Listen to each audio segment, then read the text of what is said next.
Hello and welcome back to my modded F125 career mode. If you haven't seen the previous episode, I highly recommend you check them out. It's been very, very good. It's been very entertaining season so far, but we're here for part 7, obviously at Austria. A bit of a mix-up this time for qualifying. Obviously in the first round we had a wet to dry race, slicks on wets, but this time in qualifying, rain is imminent, obviously, for about nearly the start of the session. So that's going to bring out a definitely mixed qualifying. So that's going to be really, really interesting to see how that kind of dynamic works out in how many laps maybe is available to set on a soft tire before it comes to wet, obviously, because obviously you go on the intermediates or wets or how wet it gets. It's basically impossible to improve your lap time, so it's definitely how quick is the weather going to change in qualifying. But you see obviously in the background I'm doing my practice programs, I'm trying to get resources and develop the cars as much as I can, try and still do it. I'm always doing that every single round, try and do that. But now obviously moving now on to qualifying, the qualifying is going to be very, very interesting to see again how the dynamic works, because again we haven't had something like this. So I go immediately straight out because obviously I want to get set a lap as quick as possible. I see that already cars, as the session already starts, already out on track. They have the same idea that I have, so we're going to try and set as much of a good time as possible. Obviously like Nico Hulkenberg, a Red Bull, a Mercedes, there's a few cars out again, a few of the quick cars already out, so we're going to try and set a lap as much as possible and try and see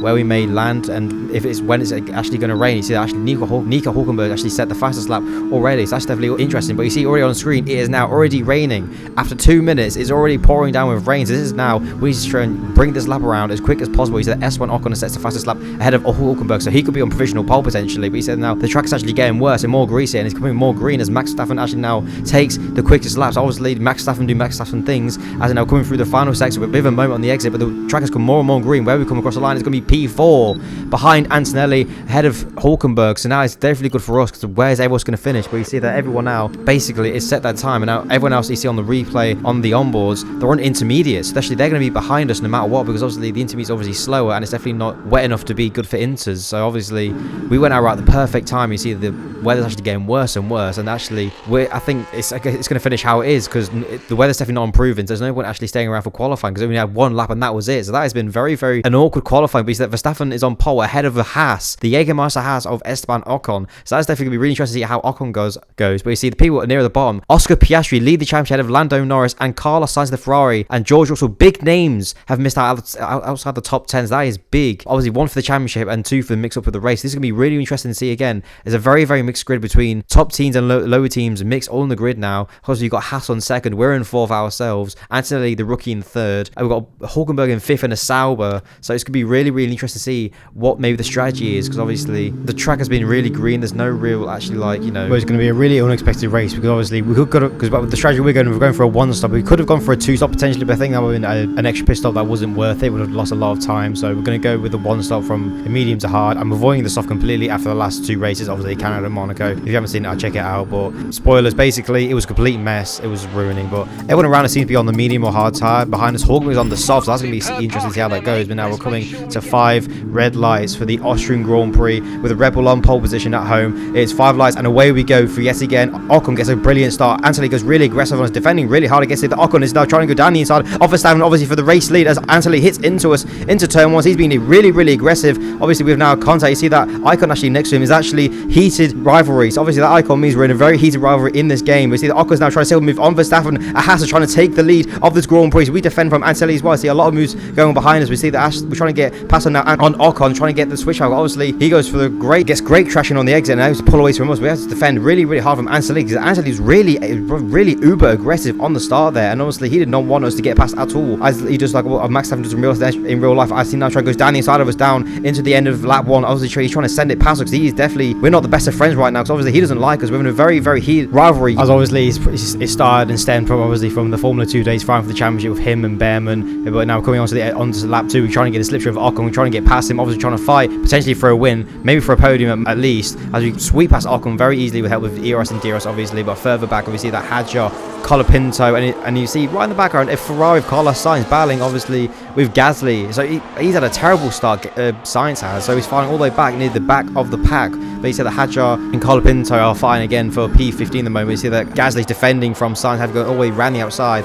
trying to defend from him, because again a Ferrari should not be this low down. As much as he was caught by the rain in qualifying, he should not be this far down, but now he's trying to get past obviously the Alpine, that beautiful livery, trying to get past him, which he does with these obviously with a better inferior car compared to the Alpine is. But now coming on to the end of lap 2, we see that Bortolesso has got a bit of a train partner with Alonso and Piastri and Russell. We see that Bortolesso gets passed by Alonso very quickly with that Honda engine. You see that now McLaren's gone side by side all the way around the outside. There's a great move from Oscar Piastri, obviously the championship leader so far. His title rival is actually leading, so he's making some great moves, obviously. But now he's still side by side with Bortoleto. That little Ferrari engine, the back of that Sauber is doing brilliantly compared to the McLaren. But obviously he keeps him, holds him off him, which definitely I was not expecting compared to obviously what that Sauber's capable of compared to the McLaren. You see that George Russell's now behind them both. And you see that Carlos Sainz trying to make a move still on Gasly. Still, it's actually Gasly's made a move back on him, as now they're still side by side trying to get run to the line. So that Ferrari, which is now the inferior engine compared to that Renault in the back of that Alpine. So now this is definitely getting a little bit heated near the back of the pack. But now see coming on to the end of lap 3, going to lap 4, there's actually a yellow flag behind us. We got a bit of a gap to Ocon behind us, only by 6/10, and Verstappen's cleared off ahead of us. But now you see that George Russell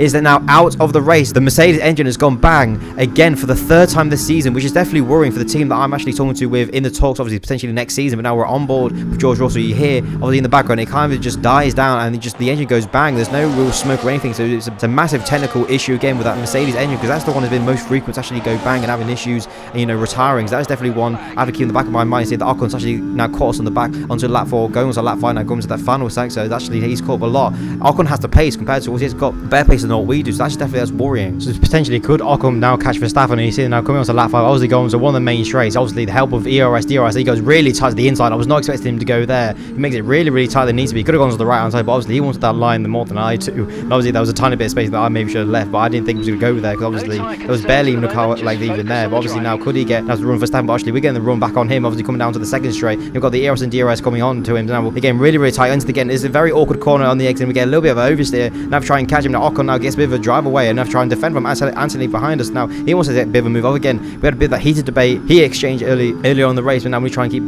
defending from him, because obviously he wants to try and make a move and try and get ahead of me and Ocon. And now obviously he has the better car than what we do in that Mercedes engine, but obviously will he keep it reliable? But you see the massive gap that Verstappen already has opened up on everyone, only just on 6th lap already. We see now we have to try and keep defending again from Antonelli again, because obviously he's trying to make a move. Already ran the outside. Obviously we're not letting him pass, but obviously this is going to help Ocon very, very massively. Again, we're coming to the second main straight. Obviously he's mainly for overtaking this circuit, as obviously the help with ERS and DRS yes again, as Antonelli does the exact same thing. But obviously again we make contact for the second time of the race. I sent him down the inside yes again, a little bit of aggressive. We did make contact yet again, but obviously after not having any of that, any contact he could have done, he obviously could have been avoided easily. But now it's just a drag race literally down the strip. Again, obviously Mercedes versus Mercedes engine, and you see that we try and just equal it out very, very equally. Obviously we don't have the best engine compared to Mercedes. Obviously it's the same engine, if that makes any sense, but with the help of ERS actually we still stay ahead of him. But Anthony comes back out, so obviously again for a round 2, obviously trying to go all the way around the outside, and we're not going to have any of it, trying to get sent down the side, but obviously we'd be back of it, obviously for the safety of both of us, not make any contact for the 3rd time. But obviously now back on with a great traction, great run down the main straight yet again. I was trying to get a great run past Antonelli. I see that Leclerc's now waiting behind us. This is going to be very interesting. Now we've got a 3-way battle,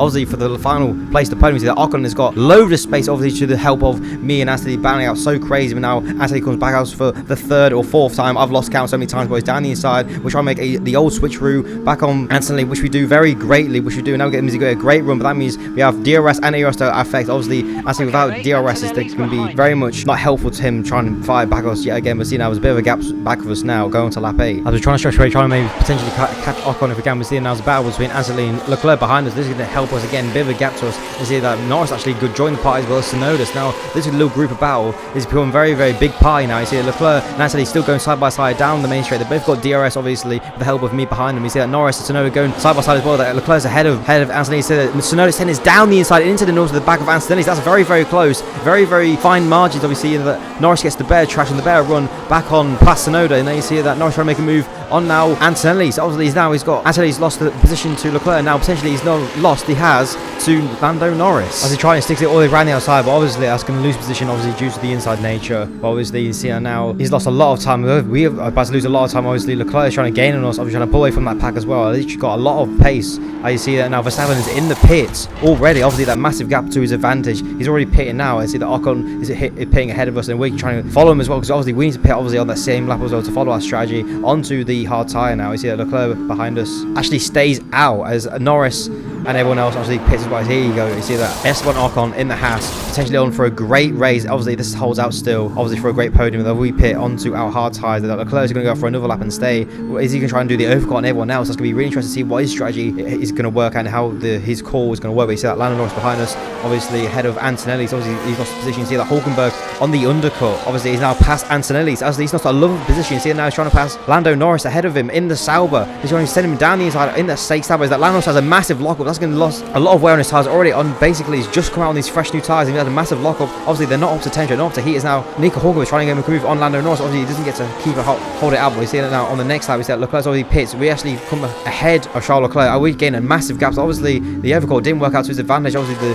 fresh new tyres that obviously helped us as again that kept away. See that Lando Norris actually chipped away at him as well. See that now he's trying to make a move just behind him, settles behind him. See that like Hulkenberg is still in a legit P6 at the moment. That's great from the experienced German driver. Obviously in this career he's had not a podium still yet. Obviously in real life he has, but we see now on the next lap Leclerc is coming to set up another move on us. Obviously the help with DRS and everything slips into its effect. Tries to set it down the inside. We do not move on now from our racing line, on our braking zone. We stay where we are to make him give a really tight line, and we stay all the way around the outside to give him an awkward line, and that helps us to advantage. It actually invites Lando Norris obviously in the background. You see obviously invite him to play obviously for that third podium. You see that Leclerc trying to go all the way around the outside. Obviously on us again, there's a bit of contact, bit on the side pod with wheels, side pod damage. Potentially there isn't on that Ferrari, but you can see that he's trying to get a run. Obviously coming onto the main straight, coming onto lap 13 now. This race has gone really quick. You see on Leclerc is defending from Lando Norris. He sends it down the inside of him into turn 1 as he tried not go into the back of us, which he doesn't, but he's up to P4, so that means he's going to give him the run obviously onto the second straight onto us. Obviously help with DRS and ERS and everything again all the way up the hill again, but you see now Lando Norris just sent down the side with a massive lockup, which he does yet again. That's the second time. Lando Norris is proving he's a little bit under pressure obviously with the performance he's had this season, but obviously now we come back at him with a great switchback. Obviously the move, make the move stick yet again, but obviously coming to lap 15 to see that Leclerc is making a move back on Lando Norris again for the 5th time. As you see that Charles Leclerc is actually on the soft tyre. He's doing actually on the grid on the soft tyre at the moment. You see that Lando Norris comes back at him, stays right on the outside, obviously help with ERS and DRS yet again. We see they're both coming side by side down the third straight, obviously with the help of that Mercedes-Benz edge at the back of that McLaren helps him to stay ahead of that Ferrari driver. You see now Max Verstappen obviously light years ahead of everyone else, nearly 20 seconds ahead of Ocon, who's only got 2.4 seconds back to us, so we obviously see him just ahead of us, trying to follow him. Potentially might be a little bit out of reach trying ahead of Ocon, but obviously we're trying to stay ahead of the two rivals behind us of Leclerc and Lando Norris. As them two are still not done, obviously we got a bit of a gap onto him now, as Leclerc's tyres are definitely going off the cliff now. Obviously those some tyres we learned from our personal experience, obviously they're going off quite at the edge now. Obviously been on for a very long time as compared to our hard tyres. Still got a lot of life in them, as Lando Norris still trying to pressurise them. We're just trying to push away from him, trying to get a gap. Obviously Ocon is still way too far, as that now Leclerc's actually got on the back of us. Obviously a little bit of a mistake. We see that Max Verstappen comes across the line to win the Austrian Grand Prix. It's a great drive home, but a dominant performance. A wee step of tyre in the gravel, so that can make a costly mistake. Is Leclerc going to get the run on us? Hopefully not, as we get just big enough a gap, just slightly, as Lando is still pressurising just behind Leclerc. If any mistakes are happening, is that Ocon comes across for a great second place for P2 in the HAAS. We go across the line for amazing another P3 for Williams. This has been